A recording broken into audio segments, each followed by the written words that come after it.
الأنبياء. أما بعد فأعوذ بالله من الشيطان الرجيم.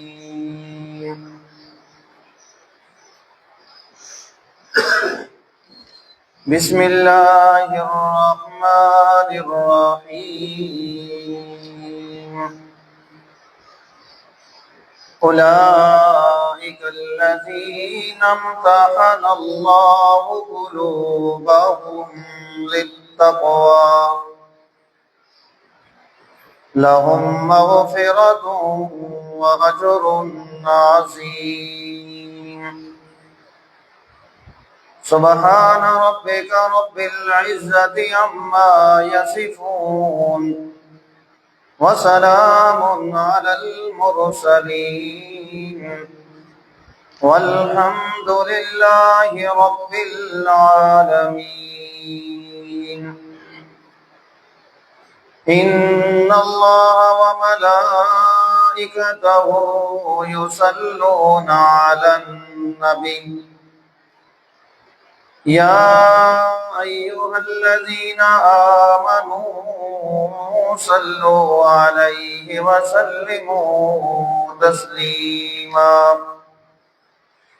اللهم صل على محمد وعلى آل محمد كما صليت على إبراهيم وعلى آل إبراهيم إنك حميد مجيد. اللهم بارك على محمد وعلى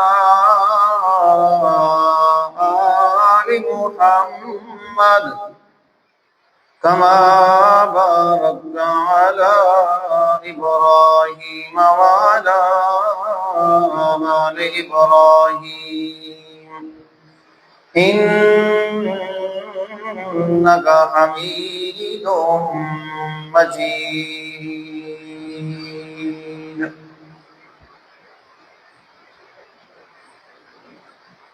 انتہائی قابل احترام معزز سامعین گرامی،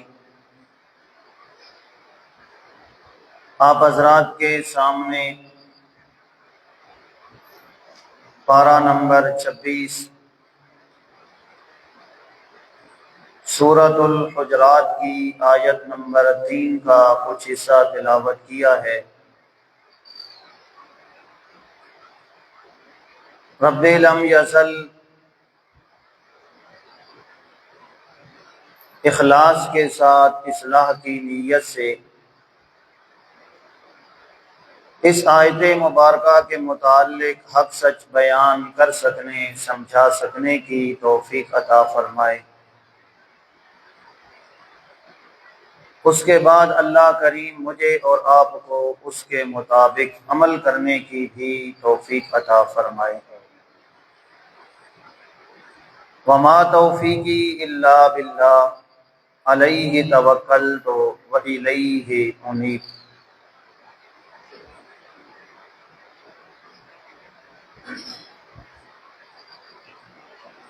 جس دن سے اللہ کریم نے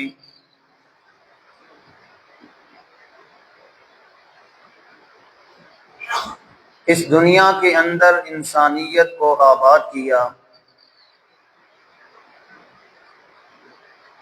اس دن سے اللہ کریم نے انسانوں کی ہدایت کے لیے انبیاء علیہم الصلاۃ والسلام کو بھیجنے کا سلسلہ شروع کیا۔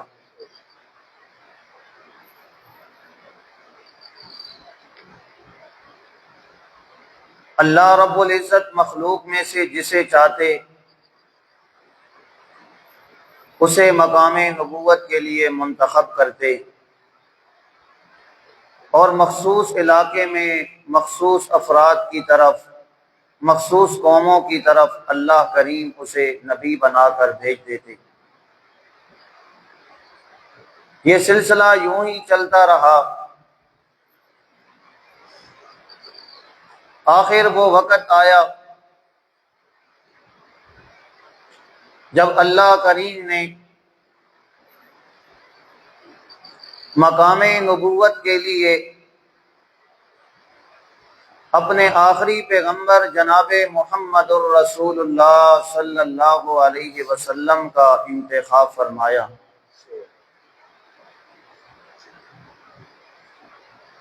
مقام نبوت کا انتخاب اللہ کی طرف سے ہوا کرتا ہے۔ اللہ جسے چاہتا ہے اسے نبی بنا دیتا ہے۔ اور یہ بات اپنے ذہن میں رکھیے گا، ساری انسانیت مل جائے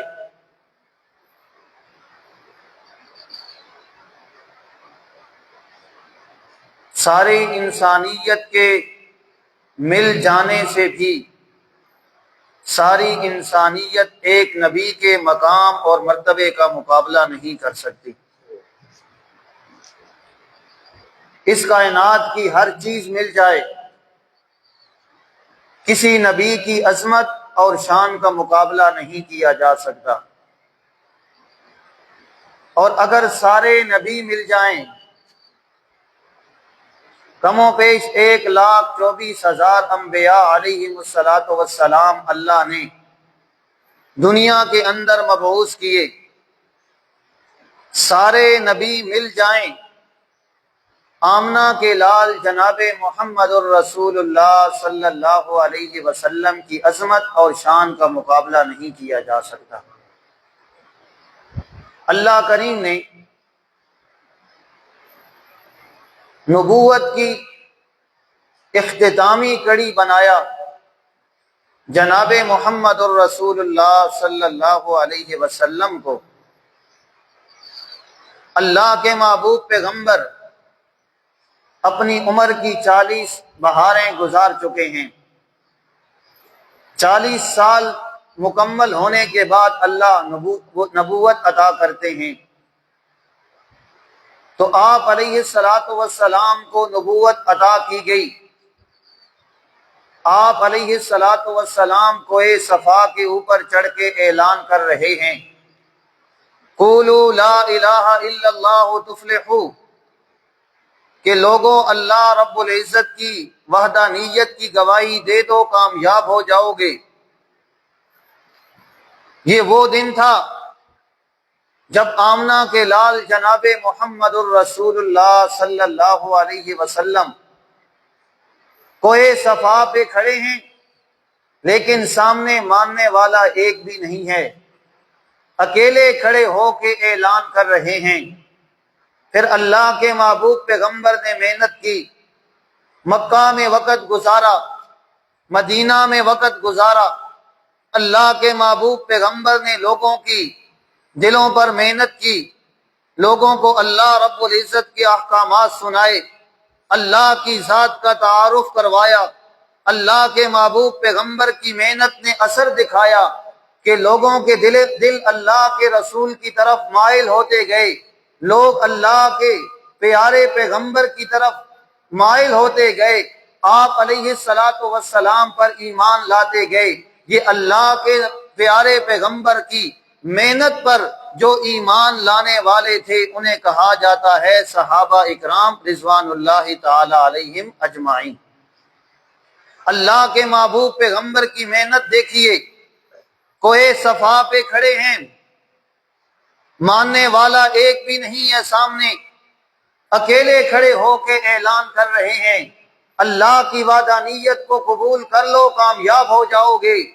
23 سال محنت کرنے کے بعد آمنہ کے لال جناب محمد الرسول اللہ صلی اللہ علیہ وسلم اپنی زندگی کا آخری خطبہ دے رہے ہیں۔ اللہ کے محبوب پیغمبر کی موت کا وقت قریب ہے، اللہ کے محبوب پیغمبر اپنی زندگی کا آخری خطبہ دے رہے ہیں، تو اللہ کے محبوب پیغمبر کی محنت دیکھیے کہ اللہ کے محبوب پیغمبر کے سامنے کم و بیش 1,24,000 صحابہ اکرام کے اجمعین موجود تھے۔ صحابہ اکرام کا اتنا زیادہ اجتماع موجود تھا کہ اللہ کے محبوب پیغمبر نے جب دعوت کا آغاز کیا، ایک بھی ماننے والا نہیں تھا، ان 23 سالوں میں اللہ کے محبوب پیغمبر نے یہ محنت کی کہ اللہ کریم نے صحابہ اکرام کی ایک عظیم جماعت اپنے محبوب پیغمبر کو عطا کر دی۔ یہ صحابہ اکرام کی جماعت ہے۔ اب آگے چلیے، صحابی کی تعریف سنیے گا کہ صحابی کسے کہا جاتا ہے، یہ اپنے ذہن کے اندر رکھیے گا، کیونکہ زیادہ تر لوگ یہی سے دھوکہ دیتے ہیں۔ جب لوگوں کو صحابی کی تعریف ہی پتہ نہیں ہوتی تو پھر لوگ صحابہ پر تبرہ بھی کرتے ہیں، صحابہ پر تنقید بھی کرتے ہیں، ان پہ انگلیاں بھی اٹھاتے ہیں۔ آج کی اس نشست میں آپ کے سامنے صحابہ اکرام کے فضائل ذکر کرنے ہیں کہ اللہ رب العزت نے میرے محبوب پیغمبر پر ایمان لانے والوں کے لیے کن انعامات کا ذکر کیا، اللہ کے محبوب پیغمبر نے اپنی زبان سے کن انعامات کا اعلان کیا۔ اس سے پہلے صحابی کی تعریف سن لیجئے گا۔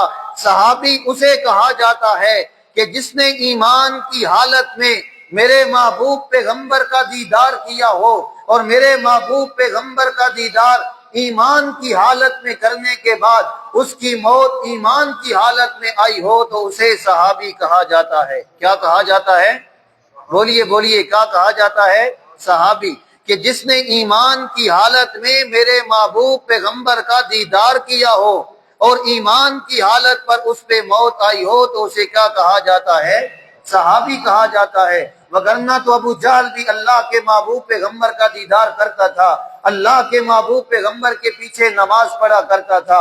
اس لیے صحابی کی تعریف آپ نے اپنے ذہن میں رکھنی ہے کہ صحابی اسے کہا جاتا ہے جس نے ایمان کی حالت میں میرے محبوب پیغمبر کے چہرے کا دیدار کیا ہو، میرے محبوب پیغمبر کو دیکھا ہو اور ایمان کی حالت میں اس پر موت آئی ہو، اسے صحابی کہا جاتا ہے۔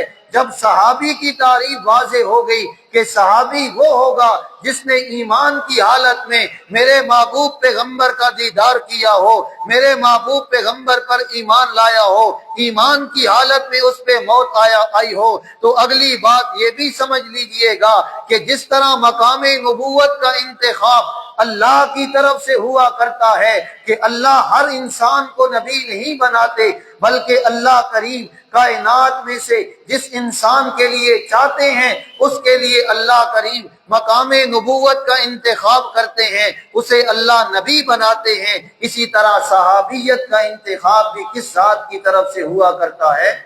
بولیے بولیے، کس کی طرف سے ہوا کرتا ہے؟ اللہ کی طرف سے ہوا کرتا ہے۔ نبی کو نبوت عطا کرنے والا کون ہے؟ بولیے کون ہے؟ اللہ۔ اسی طرح صحابی کو صحابیت عطا کرنے والا کون ہے؟ اللہ ہے۔ اس لیے صحابیت کا درجہ واقعی ہوا کرتا ہے کہ اللہ کی طرف سے عطا ہوا کرتا ہے، کسبی نہیں ہوا کرتا کہ کوئی انسان یہ سمجھے میں نمازیں زیادہ پڑھوں گا میں صحابی بن جاؤں گا، میں روزے زیادہ رکھوں گا میں صحابی بن جاؤں گا، میں اللہ کے حکم پہ عمل کروں گا میں صحابی بن جاؤں گا۔ جس طرح نبوت کا انتخاب اللہ کی طرف سے ہوا کرتا ہے، اسی طرح صحابیت کا انتخاب بھی کس کی طرف سے ہوا کرتا ہے؟ اللہ کی طرف سے ہوا کرتا ہے۔ یہ بنیادی بات ہے۔ آپ نے اگر مقام صحابیت کو سمجھنا ہے تو یہ دو باتیں اپنے ذہن کے اندر رکھیے گا۔ آپ کو صحابہ کے معاملے میں کوئی انسان گمراہ نہیں کر سکے گا۔ پہلی چیز کہ آپ کو صحابی کی تعریف پتہ ہو کہ صحابی اسے کہا جاتا ہے جس نے اللہ کے محبوب پیغمبر پر ایمان لایا ہو، ایمان کی حالت میں اس کی موت آئی ہو، اسے صحابی کہا جاتا ہے۔ دوسری چیز آپ کے ذہن کے اندر ہو کہ جس طرح اللہ نبوت کے لیے لوگوں کا انتخاب کرتے ہیں، اسی طرح اللہ صحابیت کے لیے بھی لوگوں کا انتخاب کرتے ہیں۔ نماز روزے سے صحابی نہیں بنتا، بلکہ صحابی ایمان کی حالت میں نبی کا دیدار کرنے سے صحابی بنتا ہے۔ جب یہ دو باتیں آپ کے ذہن کے اندر آ گئیں تو آپ کو صحابہ کے معاملے میں کوئی گمراہ نہیں کر سکتا۔ جب یہ بات واضح ہو گئی کہ صحابی کی تعریف کیا ہے، صحابی کیسے بنتا ہے، صحابیت کا معیار کیا ہے؟ تو اب آگے سنیے گا کہ جب صحابیت کی تعریف واضح ہو گئی، صحابیت کا معیار واضح ہو گیا، تو اب اگلی چیز آج یہ سمجھنی ہے کہ جسے اللہ مقام صحابیت عطا کر دے اسے اللہ کی طرف سے انعام کیا دیا جائے گا۔ صحابیت کا انتخاب اللہ کیسے کرتے ہیں وہ اللہ کریم نے اس سورہ حجرات کی آیت کے اندر ذکر کیا ہے۔ آئیے قرآن کریم کی اس بات کو سمجھیے گا کہ اللہ صحابیت کا انتخاب کرتے ہیں، انتخاب اللہ کی طرف سے ہوتا ہے، لیکن اللہ کریم صحابیت کا انتخاب کیسے کرتے ہیں یہ اللہ کریم نے 26ویں پارے کے اندر ذکر کیا ہے۔ اللہ کریم نے فرمایا اولئک الذین امتحن اللہ قلوبہم للتقوی، اللہ کریم نے فرمایا اولئک الذین امتحن اللہ، یہ وہ لوگ ہیں جنہوں نے اللہ کے محبوب پیغمبر پر ایمان لایا۔ اللہ کریم نے فرمایا امتحان اللہ، ان کا اللہ کریم نے امتحان لیا، کیونکہ استاد کی کارکردگی کا تب پتہ چلتا ہے، شاگرد کی محنت کا تب پتہ چلتا ہے جب شاگرد کا امتحان لیا جاتا ہے، استاد کی محنت بھی سامنے آ جاتی ہے، شاگرد کی قابلیت بھی سامنے آ جاتی ہے۔ اللہ کریم نے اپنے محبوب پیغمبر کی 23 سالہ محنت کا امتحان لیا، میرے محبوب پیغمبر نے 23 سال محنت کی۔ اللہ کریم نے فرمایا اولئک الذین امتحن اللہ، اے اللہ رب العزت فرماتے ہیں یہ وہ لوگ ہیں جن کا اللہ کریم نے امتحان لیا۔ اے اللہ تو نے کس چیز کا امتحان لیا؟ کون سا سبجیکٹ کا انتخاب کیا؟ اللہ کریم نے فرمایا قلوبہم، اللہ نے دلوں کا امتحان لیا۔ اب دلوں کا امتحان میں بھی نہیں لے سکتا، آپ بھی نہیں لے سکتے۔ میرے دل کے اندر کیا ہے آپ کو معلوم نہیں ہے، آپ کے دل کے اندر کیا ہے آپ کو معلوم نہیں ہے۔ اللہ کریم فرماتے ہیں قلوبہم، صحابہ کے دلوں کا امتحان لیا۔ جب دل کا امتحان لینا ہے تو پھر امتحان لینے والا ایسا ہونا چاہیے جو دل کے حال کو جاننے والا ہو۔ اللہ کریم نے فرمایا ان اللہ علیم بذات الصدور، سینوں کے رازوں کو جاننے والا ہے تو وہ کون ہے؟ بولیے گا کون ہے؟ اللہ۔ اللہ کریم فرماتے ہیں ہم نے صحابہ اکرام کے دلوں کا امتحان لیا۔ اے اللہ تو نے کس چیز کے اندر صحابہ اکرام کا امتحان لیا؟ دلوں کے اندر تو نے کس چیز کو دیکھا؟ اللہ کریم فرماتے ہیں للتقوی، ہم نے تقوی کا امتحان لیا کہ کس کے دل کے اندر کتنا تقوی موجود ہے۔ اللہ کریم نے تقوی کا امتحان لیا۔ اے اللہ جب امتحان لیا جاتا ہے تو امتحان کے بعد نتیجہ بھی ظاہر ہوتا ہے، جو کامیاب ہو جاتے ہیں انہیں انعام دیا جاتا ہے۔ اللہ کریم نے امتحان لیا، اے اللہ تو نے امتحان لیا۔ صحابہ اکرام کے امتحان کے بدلے میں نتیجہ کیا نکلا؟ انہیں تو نے انعام کیا دیا؟ اللہ کریم نے اسی سورہ حجرات کے اندر ذکر کیا ہم نے صحابہ اکرام کے دلوں کا امتحان لیا، ان کے دلوں کے اندر ہم نے تقوی کو دیکھا۔ اللہ کریم فرماتے ہیں ہم نے جب تقوی کا امتحان لیا ہم نے انعام دے دیا، نتیجہ یہ ظاہر ہوا کتب فی قلوبہم الایمان۔ اللہ کریم فرماتے ہیں امتحان کے بدلے میں ہم نے صحابہ کے دلوں میں ایمان کو لکھ دیا۔ اللہ فرماتے ہیں زینہ فی قلوبکم، ہم نے صحابہ کا امتحان لیا، بدلے میں ہم نے ان کے دلوں کو ایمان کے ساتھ مزین کر دیا۔ اللہ کریم فرماتے ہیں یہ تو انعام تھا اے اللہ، یہ تو دنیا کے اعتبار سے تھا، تو نے تقوی کا امتحان لیا، امتحان کے بعد نتیجہ یہ نکلا تو نے صحابہ کے دلوں میں ایمان لکھ دیا، صحابہ کے دلوں کے اندر ایمان مزین کر دیا۔ اے اللہ تو نے امتحان کے نتیجے میں جب صحابہ کی جماعت کامیاب ہو گئی تو نے انہیں انعام کیا دیا؟ اللہ کریم نے سورہ اوجات کے اندر فرمایا اولئک هم الراشدون، اللہ کریم فرماتے ہیں ہم نے انعام یہ دیا کہ اللہ کریم نے سارے صحابہ کو رشد و ہدایت عطا کر دی۔ پھر اللہ کریم نے انعام کے اندر مزید اضافہ فرمایا، اللہ کریم نے فرمایا اولئک هم المفلحون، امتحان کے بدلے میں انعام یہ دیا کہ سارے اللہ کی بارگاہ کے اندر کامیاب ہو گئے۔ اے اللہ تو نے دنیا کے اندر کیا انعام دیا، آخرت کے اندر کیا انعام دیا؟ اللہ کریم نے فرمایا اولئک هم المؤمنون حقا، ہم نے دنیا کے اندر یہ انعام دیا کہ قیامت تک آنے والے ہر انسان کو ہم نے یہ بتا دیا کہ جس نے دنیا کے اندر پکے سچے امانت دار دیکھنے ہوں، ایمان والے دیکھنے ہوں، تو وہ اللہ کے محبوب پیغمبر کی جماعت صحابہ اکرام کی جماعت کو دیکھ لے۔ یہ دنیا کا انعام، اور آخرت کا انعام کیا دیا؟ اللہ کریم فرماتے ہیں رضی اللہ عنہم ورضوا عنہ، آخرت کا انعام یہ دیا کہ اللہ کریم نے انہیں دنیا کے اندر ہی یہ خوشخبری سنا دی تم اللہ کی رضا پہ راضی ہو جاؤ، اللہ کریم تمہارے ساتھ راضی ہو جائے گا۔ کتنے عظیم لوگ تھے، صحابہ اکرام کی عظمت اور شان کا یہ سلسلہ شروع کیا ہے، انشاءاللہ اگلے جمعے پہ اس کا ذکر آگے بڑھائیں گے۔ آج کی نشست کا یہی سبق اور پیغام ہے۔ پہلے نمبر پہ صحابی کی تعریف کہ جس نے ایمان لایا ہو اللہ کے محبوب پیغمبر پر اور ایمان کی حالت میں اسے موت آئی ہو، اسے صحابی کہا جاتا ہے۔ دوسری بات آپ نے یہ ذہن کے اندر رکھنی ہے کہ صحابیت کا انتخاب بھی اللہ کی طرف سے ہوا کرتا ہے، جس طرح نبی اللہ رب العزت منتخب کرتے ہیں اسی طرح صحابی کا انتخاب بھی اللہ کرتے ہیں۔ جب صحابیت کا انتخاب اللہ کی طرف سے ہو جاتا ہے تو تیسری چیز ذکر کی کہ اللہ صحابیت کا انتخاب کیسے کرتے ہیں۔ اللہ نے لوگوں کے دلوں کا امتحان لیا، صحابہ کے دلوں کو اللہ کریم نے امتحان لینے کے بعد فرمایا کتب فی قلوبہم الایمان زینہ فی قلوبکم، اللہ کریم فرماتے ہیں ہم نے ان کے دلوں کے اندر امتحان لینے کے بعد ایمان کو لکھ دیا، ان کے دلوں کو مزین کر دیا۔ جب دلوں کے اندر ایمان مزین ہو گیا، اللہ نے انعام کیا دیا؟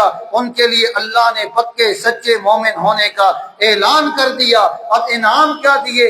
ان کے تذکرے اللہ نے قرآن کے اندر کس انداز کے اندر کیے، انشاءاللہ اس کا ذکر اگلے جمعے پہ کریں گے۔ جو کچھ کہا سنا اللہ کریم عمل کرنے کی توفیق عطا فرمائے۔